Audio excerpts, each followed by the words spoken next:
بات جب صالحین کی آئی تو صالحین اسے کہتے ہیں جو اللہ کی فرما برداری، جو فنا فی اللہ فنا فی الرسول ہو جائے، فنا فی اللہ فنا فی الرسول، اسی کے لیے تو حکم ہے صحیح بخاری شریف کی کہ وہ اللہ کا اس کا ہاتھ ہوتا ہے لیکن طاقت پکڑنے کی رب کی ہوتی ہے، آنکھیں اس کی ہوتی ہے، دیکھنے کی طاقت رب کی ہوتی ہے، زبان اس کی ہوتی ہے، بولنے کی طاقت رب کی ہوتی ہے، پیر اس کا ہوتا ہے، چلنے کی طاقت رب کی ہوتی ہے۔ ارے کسی کہنے والے نے کہا تھا کہ جو خدا کا ہو گیا خدا اس کا ہو گیا، ارے وہ ولی ہے ولایت کی شان رکھتے ہیں، اپنے منہ میں خدا کی زبان رکھتے ہیں۔ تو بھیا صالحین کی جو جمع نیک لوگوں کا ہے، صالح مانے نیک ہوتا ہے، نیک مانے صالح ہوتا ہے، اور اس کی جمع صالحین ہے جب کئی لوگ ہو جائیں تو صالحین پائے جا رہے ہیں۔ اللہ نے ان کی جمع پر انعام رکھا ہے۔ اگر سچ چھوڑنے کی بات آئی ہے تو جب قرآن نے یہ سب بتا دیا تو ہم نے کہا قرآن تو نے انعام تو بتا دیا، لیکن اب میں کیا کروں؟ سمجھتے چلیے گا۔ اب قرآن نے کہہ دیا ہم نے ان پر انعام رکھا، انعام رکھا، مطلب جو لوگ اللہ کے مقبول ہیں اللہ نے ان پر انعام رکھ دیا۔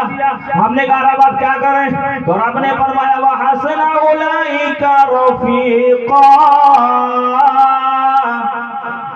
اور یہی اچھے ساتھی ہیں، ان کے ساتھ ہو جاؤ۔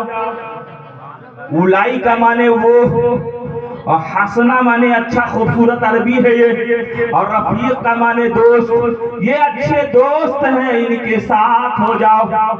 اب آپ کے سمجھ میں بات آ گئی کہ اللہ نے جو انعام رکھا وہ نبیوں کی جماعت ہے۔ اب آپ سمجھ گئے ہوگے کہ یہی لوگ سچے ہیں، اور جن لوگوں نے ان سے محبت کیا، ان کے دامن کو سنبھال لیا، جو لوگ کے دل میں ان کی محبت رہی، پیروی کرتے رہے، فنا فی اللہ فنا فی الرسول ہوتے رہے، ان دامنوں بزرگوں سے سمٹتے رہے، سچائی کا پیغام دیتے رہے، تو پتہ کیا چلا جب کوئی پیغام دیتا رہا تو کوئی خواجہ قریب نماز ہو گیا، کوئی بارش پاک ہو گیا، کوئی مخدوم سمنہ ہو گیا، کوئی مکین الاولیاء ہو گیا، کوئی تنویر الاولیاء ہو گیا، کوئی محبوب الاولیاء ہو گیا، تو کوئی محبوب الہی ہو گیا، تو کوئی شعیب الاولیاء ہو گیا، تو کوئی مخدوم بھیکا مکی ہو گیا۔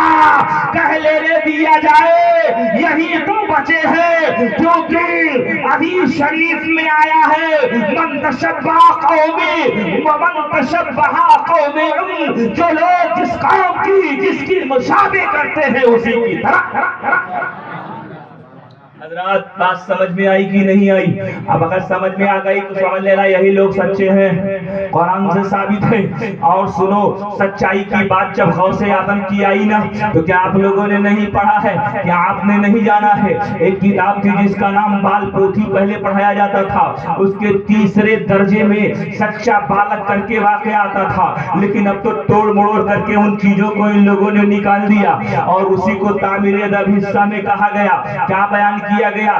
شیخ عبد القادر جیلانی، وہی شیخ عبد القادر جیلانی جن کی ایک سچائی پر 60 ڈاکو کلمہ پڑھ کر کے مسلمان ہو گئے۔ بتاؤ وہ 60 ڈاکو کلمہ پڑھ کر ایک سچائی پر مسلمان ہو گئے، تو کیا غوث اعظم سچے ہیں کہ نہیں ہے؟ زور سے بولو ہے کہ نہیں ہے؟ اگر حوالہ غلط ہے تو حنیف القادری کو مار دیا جائے، اس کی جان لے لی جائے۔ میں کہتا ہوں اگر حوالہ غلط ہے تو میں اپنی ایک کڈنی بیچ کر اس کو قیمت دے دوں گا، لیکن وہ حوالہ غلط کرے۔ جب غوث اعظم سچے تھے تبھی سچائی بیان کیا ہے، جب سچائی بیان کیا تو 60 ڈاکو کلمہ پڑھ کر صاحب ایمان ہو گئے، اپنے ہتھیار کو رکھ دیا، لوٹا ہوا مال واپس ہو گیا، آنے جانے والے لوگوں کے لیے راحت آیا ہو گیا، کوئی خطرہ نہیں ہمدان کے جنگل میں، آؤ جاؤ کوئی خطرہ نہیں۔ غوث اعظم کی ایک سچائی نے کرشمہ دکھا دیا۔ تو بتاؤ اب غوث اعظم پر اللہ کا انعام ہے کہ نہیں ہے؟